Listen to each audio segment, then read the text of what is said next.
Warhammer as we know it is dying, or maybe it's already dead. Perhaps the opposite is true, and Warhammer is stronger and more successful than it's ever been. Or maybe, just maybe, both are true. But how could that be? Well, I'm Angela, you're watching Hobby Night, and today we're gonna talk about it. For those of us joining for the first time, allow me to introduce myself. I'm Angela, the humble proprietor of this debaucherous den of hobby, and I have been playing Warhammer 40k for over 17 years, since the dawn of 5th edition. Which I realize now I don't really want to think about how long ago that was, so we're gonna move right along. Now, I have been painting and playing a variety of different armies: Crimson Fist Space Marines, Orcs, Tyranids, my stinky boys the Death Guard, as well as painting up variety of miniatures like Imperial Guard, Grey Knights, Sisters of Battle, Chaos Knights, as well as plenty from Age of Sigmar, Old World, Blood Bowl, and plenty of other Games Workshop properties. But please do not mistake me for just being a Games Workshop fangirl, because I'm not. I have been an avid board game player and tabletop RPG dice slinger for the better part of 20 years. And before I even started this YouTube channel and got really invested in being a hobby content creator, I was a massive nerd and worked at a board game store, one of the largest in California, and I absolutely loved it. I was their buyer. It was an absolute blast.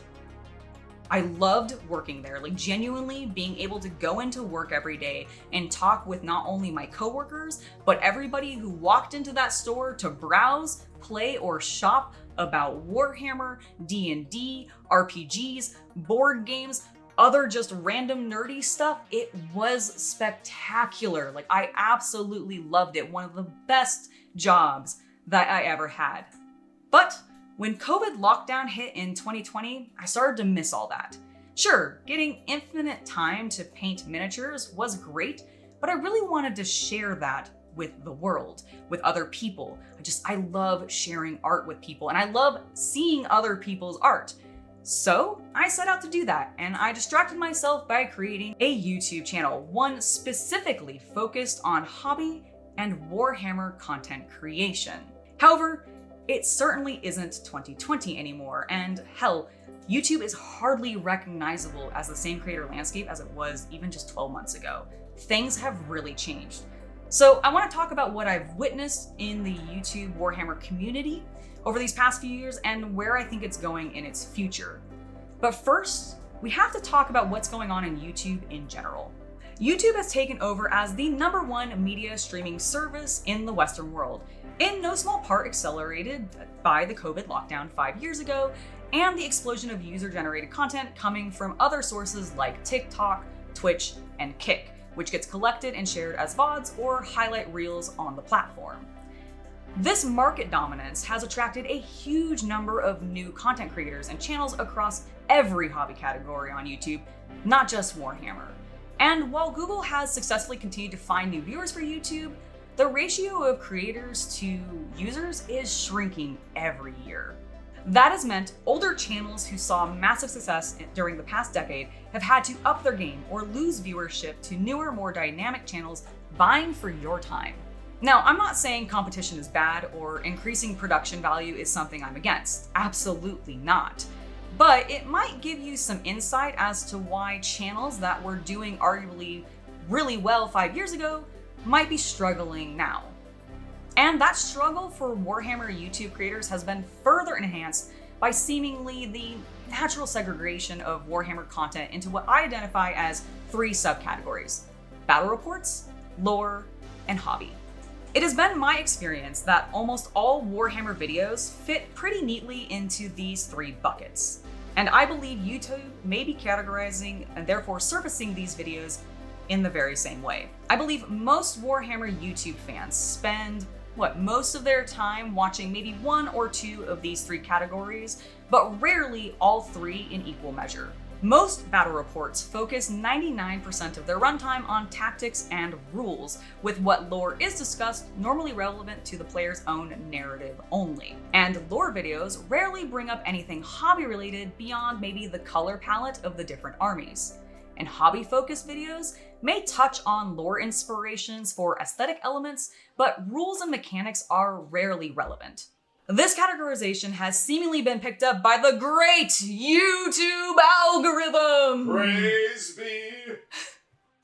So now if you're watching a lore video about Crimson Fist, YouTube seems more likely to share with you lore videos about Space Marines than the battle report about Crimson Fists.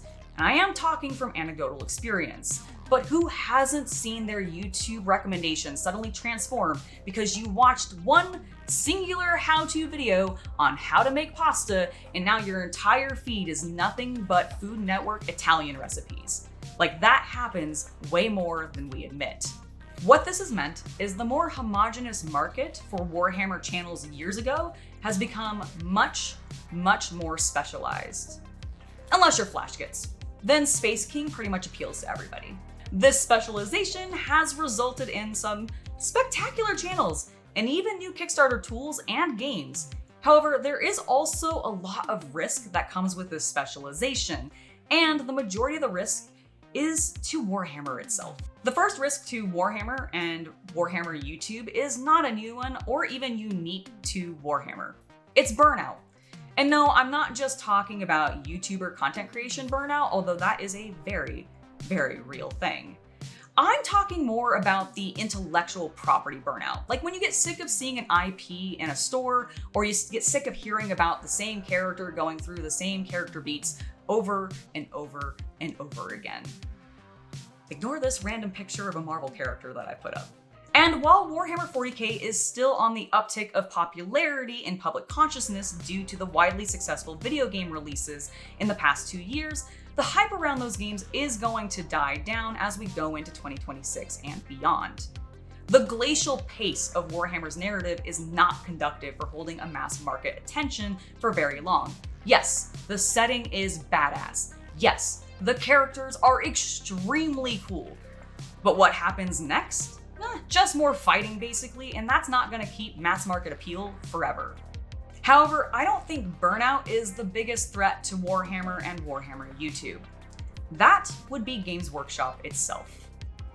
Hey guys, I'm just jumping into the video to remind you to hit that subscribe button if you haven't already, because I know most of you aren't. If you're into the spicier side of the content, then you should join my VIP page. New members get 50% off their first month subscription, and I really hope to see you there. Now, let's go ahead and get back to the video.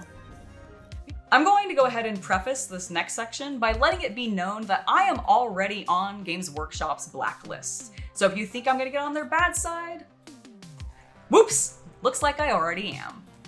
Games Workshop is the biggest threat to Warhammer as a fandom, and it's not even close. Over the past few years, we have seen GW shut down some of the most impressively animated, creatively written, and community-beloved fan works. Text-to-Speech, Lost Legion, and Astartes being brought up as just a few to name, but there has been plenty more. Now, I'm not arguing that GW doesn't have the legal right to do this. They absolutely do. But anecdotally, looking at how other widely successful IPs like Dungeons & Dragons, Helldivers, and even IPs like Star Trek have been able to mostly coexist with their fan works, GW's litigative attitude hasn't helped the Warhammer YouTube scene. The state of 40k's rules has left the battle report / rule bucket of YouTube videos in what I think is a pretty dull place. Everyone has already given their 2 cents about the boring nature of 40k battle reports in 2025, but I am very in favor of the next edition switching to a you go, I go format over the current turn format. Just from a YouTube content creation perspective, allowing each player to rapidly respond is way more interesting than spending 20 minutes on one person taking their turn.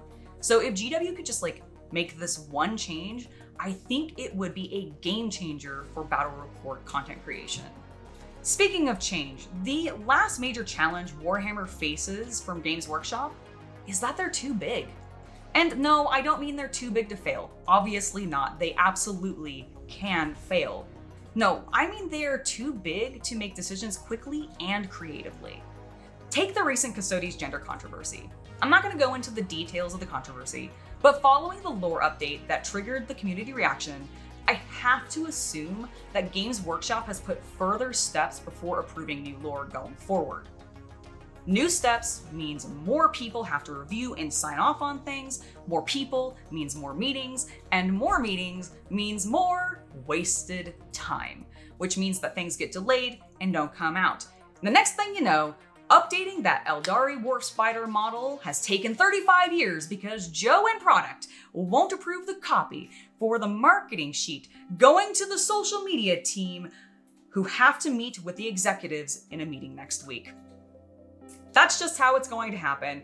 And in all seriousness, I just genuinely do not believe that a $7+ billion company is capable of making interesting, dynamic, and riveting narrative decisions for a high gothic, romanticized sci-fi setting. I just don't know if they can do it. So really, we may want to settle in for a few vanilla years of updates from GW until the video game revenue starts to deplete and causes them to panic. But enough about the multi-billion-pound company. What do I think is going to happen to Warhammer YouTube and its creators? Well, I think lore videos are going to continue to suffer. I don't think it's any secret that the peak of the Warhammer lore video came about a while ago, and now the genre is suffering from the fact that most of the major lore categories have been explored in extensive detail.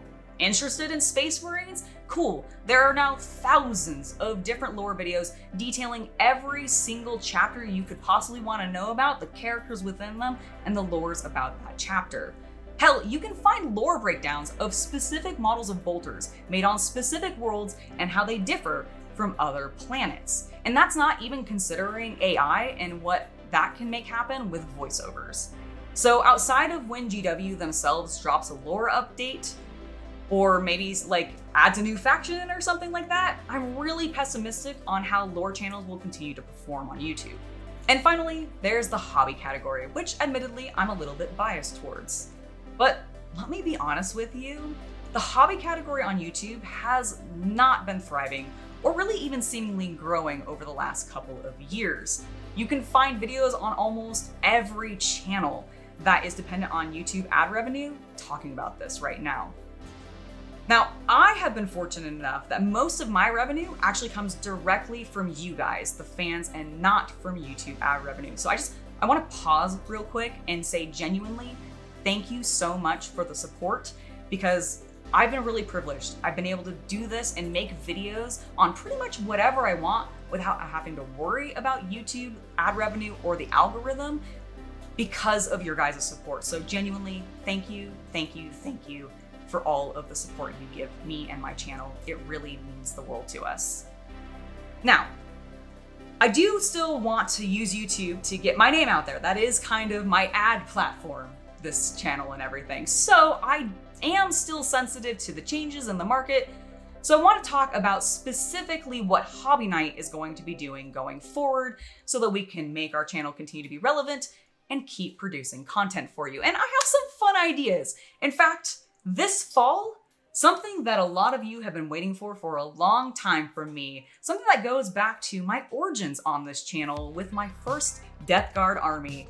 I am finally going to be painting, and well, first I gotta build him, but we're gonna be building and painting my Primarch Mortarion. I cannot wait. I am genuinely very excited about this. I'm confident that I'm gonna be able to do something really cool on him. And so that is coming this fall. And speaking of larger projects like Mortarion, that is something that I do wanna continue to work on. That includes stuff like terrain, doing more dioramas, because I really enjoyed doing my first one. I've already started working on another one, and I have a third one rattling around in my brain, and I've already picked up the model for it. So dioramas, you'll definitely be seeing more of. Now, for smaller projects, don't worry. You are still going to be getting smaller projects here on the channel, and you might even be getting some painting tutorials based on those, but the majority of them are actually gonna be shown off in my live streams. You might have already noticed this if you're just a hardcore fan. You've been coming to my live streams for a while, because I've been filming my last couple painting tutorials while doing them live for you so that we can chat about it. You can ask more questions. You can even give your feedback directly while I'm in the process and potentially influence what you end up seeing in the video.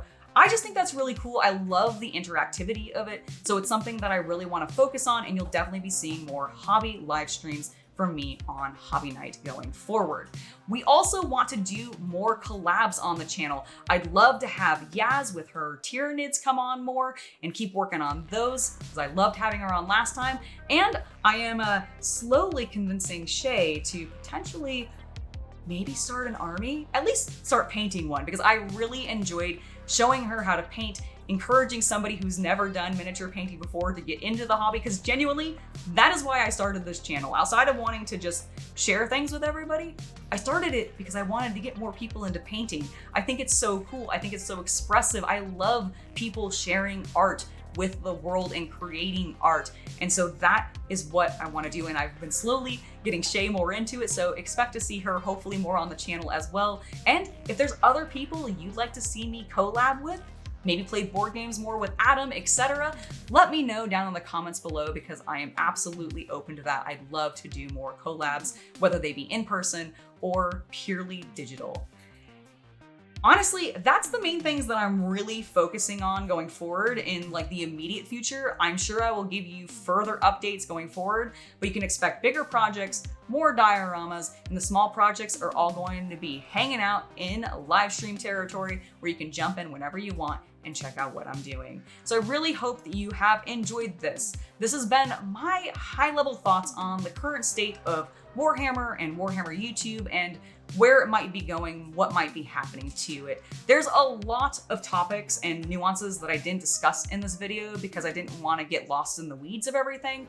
But please, down in the comments, we absolutely have to talk about this, because I think it is something that is impacting Warhammer YouTube just across the board, Warhammer as a whole. And frankly, I love the game. I love the miniatures. I don't want to see it go away.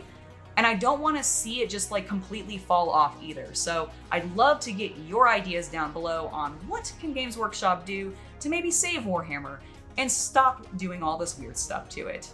Anyways, I have been Angela. Thank you so much for watching. And before I head out, I just want to give one final thank you to not only my patrons, but YouTube members for the support. Genuinely, we would not be able to do this without you guys. So thank you very, very much. Have a wonderful hobby night, everybody.